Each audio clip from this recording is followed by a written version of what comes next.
you remember back to yesterday, you remember that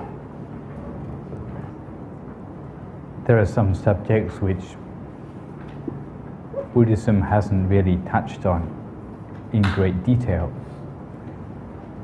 and some which it has almost avoided completely, because some of the subjects are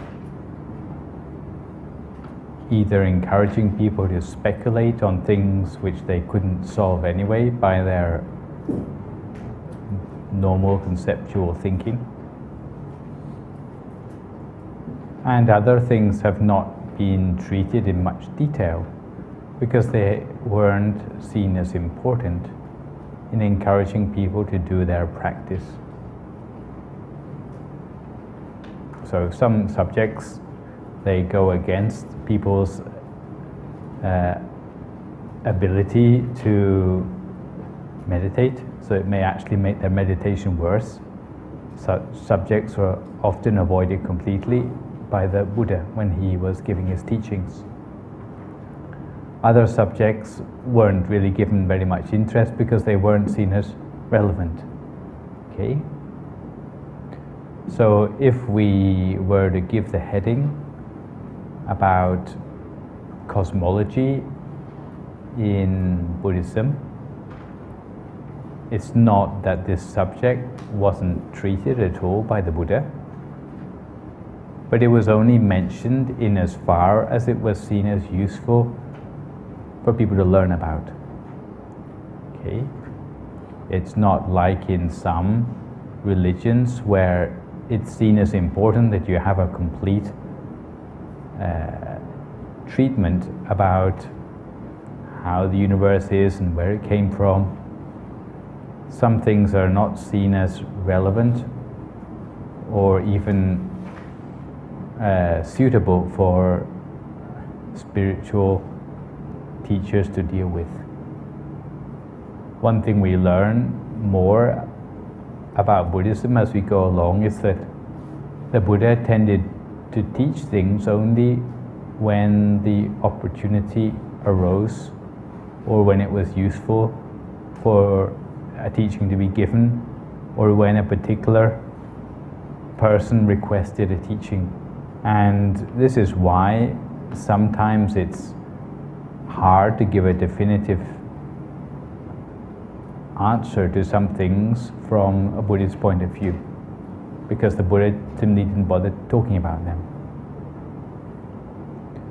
When we compare Buddhism to other versions of how the universe came into being, then sometimes we find that there are gaps. Okay? For example, if we look at the scientific version of how the universe came into being, then we have many theories in existence. You know some of them? About how the universe came about in the beginning? The big what? Big bang.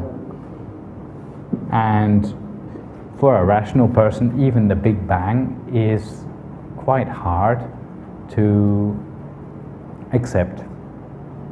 But the reason why we accept it is that when astronomers look at stars in the universe, they find that there's a Doppler shift. So just as a fire engine goes past us and we hear a change in the sound because it's, instead of coming towards us, it's now going away. When we see the colors of the stars, we find that in fact they're moving away from us.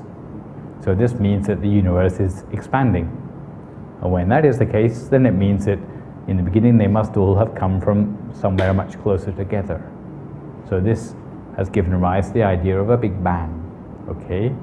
But to go further than that and to explain how such a huge mass of all the things in the universe could be compacted down into something very, very dense and suddenly explode at a very high speed, then again, if you're not a religious person, it's hard to explain how that much energy can suddenly be emitted all at once in a trillionth of a second or whatever, which it took for something to happen to set all the universe in motion. It's hard to accept how that can happen. but this is the best theory which most scientists have at the moment. There are other versions, of course. There are theories about how there came to be life on Earth. How can life happen from a whole lot of inanimate matter? You know, it's a good question. And some scientists have gone as far as to say that there was comets passing by our planet and suddenly some sort of pollen or moss was left behind by the comet on the Earth, and this developed it somehow into people, you know. Then there's the idea of evolution, that all of our grandparents were monkeys. You know, there's these sort of, we call them theories, but they're nothing more than theories in many cases. But they've been spoken about for so many years that we sometimes think that they are proven facts. In fact, there are a lot of gaps even in scientific knowledge. And there's not only big bangs within the theories which scientists are using. There's also a theory that once the universe expands to the furthest extent, it's going to come back on itself. Instead of being a big bang, there's going to be a big crunch when all the universe suddenly comes back together in one big lump again. And then what? Does it happen again? Is there a cycle? You know, this is questions which science speculates on, but it cannot answer. And the fact that most religions have a hard and fast answer to how it happened, really it's a little bit dishonest, you know, to expect us to believe something is cut and dried when even scientists don't have the evidence to prove it. For Buddhism, there are also things pertaining to the beginning and the ending of existence. But as I said, there are gaps in it. And the Buddha didn't give these teachings to show how much knowledge he had. In fact, the teachings he gave on this subject were given for a completely different reason. And the reason was that in the olden days, the Hindus, who were the religion that was predominant before Buddhism came into existence in India, believed that all existence came about also because of a creator God. But instead of being called God, he was called Brahma. And the whole of the Hindu caste system is based on the fact that Hindus believe that different sectors of society were created from different parts of the original God.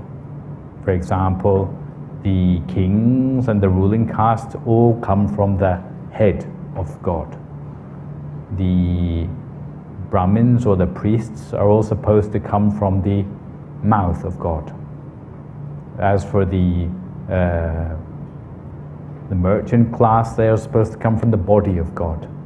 And the working class, who have to work with their hands all their life, they came from the hands of God. So you got some sort of religious justification for injustice and inequality in society. But when Buddhism came about in India, the Buddha said that he didn't follow this caste system. He said that anyone who came to him to be a monk, whether they came from a rich family or a poor family, whether they were dark-skinned or light-skinned, even whether they were male or female, when they came to him and decided to shave off their hair and become a monk, he said that it was like different rivers of different colors flowed into the ocean. Once they reached the ocean, they all had the same taste, the same color, which is a salty taste, okay? And to take this metaphor further, it means that no matter what caste you come from, if you make the decision to become a monk in Buddhism, then from that point onwards, you overlook all the differences. But there happened to be two young monks who came from a Brahmin caste, and they still had this feeling that they were not entirely equal to the other monks because of their background.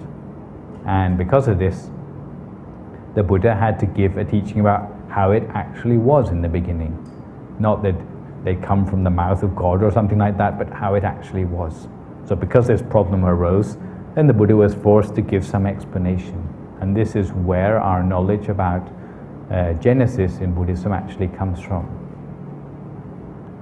And the picture we get of how things emerge in the universe is that Buddhism tends to follow a cyclical theory of how things are happening in the universe. There's cycles going on which take very, very long periods of time. And the cycle is between emergence and destruction.